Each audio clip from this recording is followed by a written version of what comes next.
Good day to everyone. Today I speak on the theme Police Service as a Vocation. Policing is not just a job or a career, it is a calling. It is a mission entrusted to us not only by our leaders but by God and the Filipino people we vow to serve.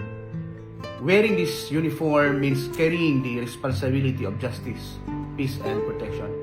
We are called to be examples of discipline, integrity, and compassion. Our badge is not just a symbol of authority, but of sacrifice and service. As Micah chapter 6 verse 8 reminds us, to act justly, love mercy, and walk humbly with your God. Every duty we fulfill is more than work. It is a sacred mission.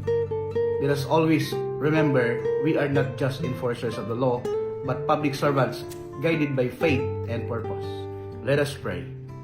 Lord God, thank you for calling us to serve. Strengthen our hearts to do what is right.